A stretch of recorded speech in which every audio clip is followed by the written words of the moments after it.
Okay, in this video I want to discuss the grip and what you do with your arms in the two-handed backhand.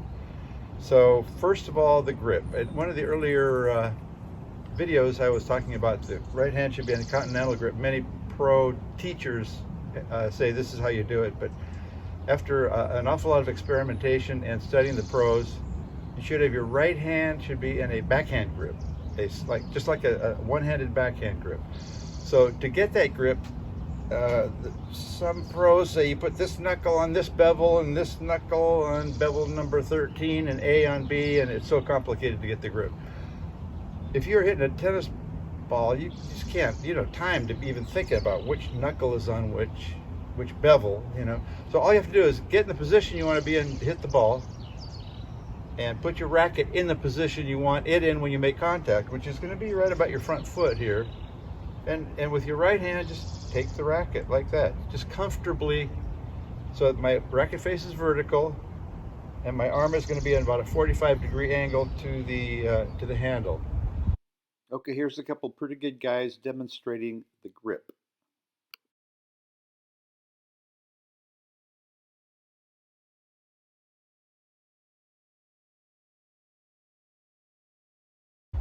With this hand, with the left hand, or the weak hand, the off hand if you're a left-hander, that's just going to be a semi-western grip.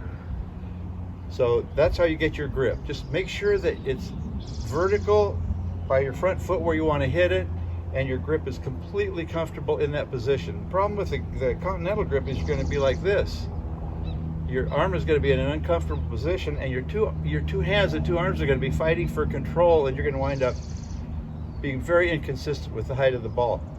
So put it in the grip in the position you want it in by your front foot. Grip the backhand grip with your right hand. That's all you got to do. There's nothing more to it than that.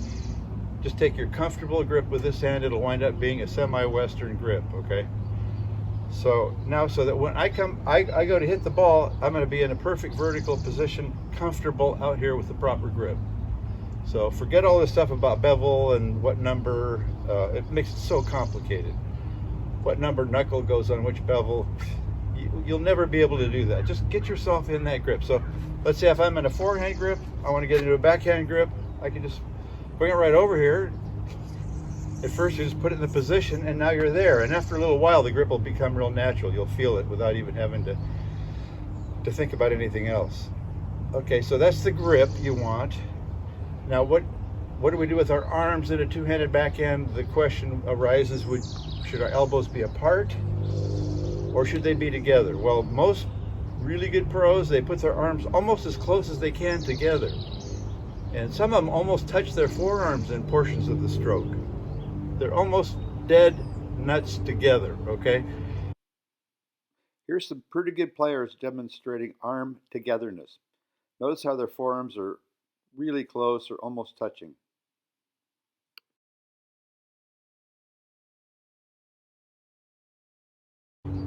There's two great advantages of having your arms together. One, you get a little more length. If you're like this, you're not going to have any length of your arms when you hit the ball, so you'll get more power if you make them long by putting them together.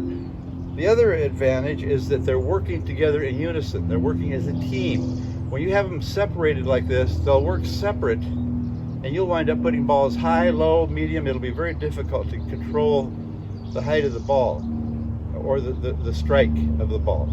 So if you have them together, they're gonna feel like you're hitting with one limb, with one arm. The closer I get them together, the more they feel like, well, this is just like a forehand on my left side.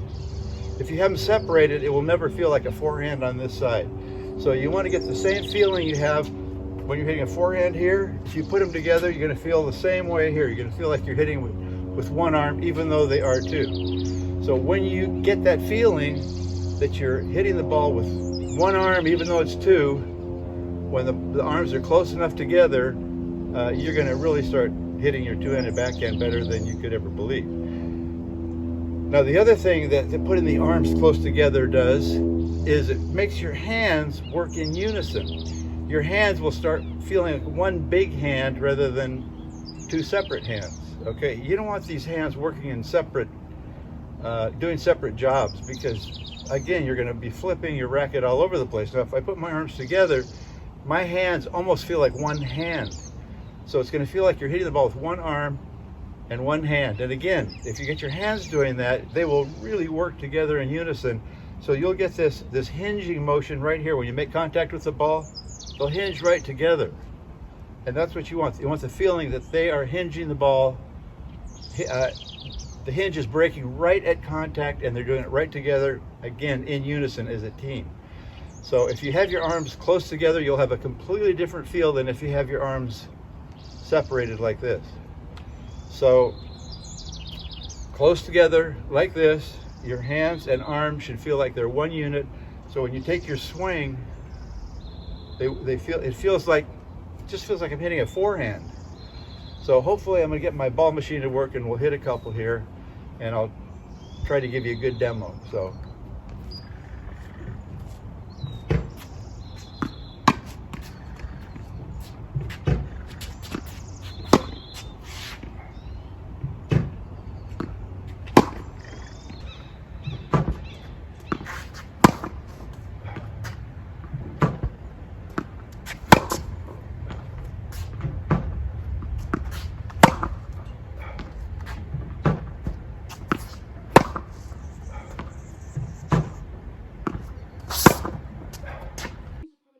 here's even a better guy in slow motion. Notice how his arms are right close together, and he's in a backhand grip with his right hand.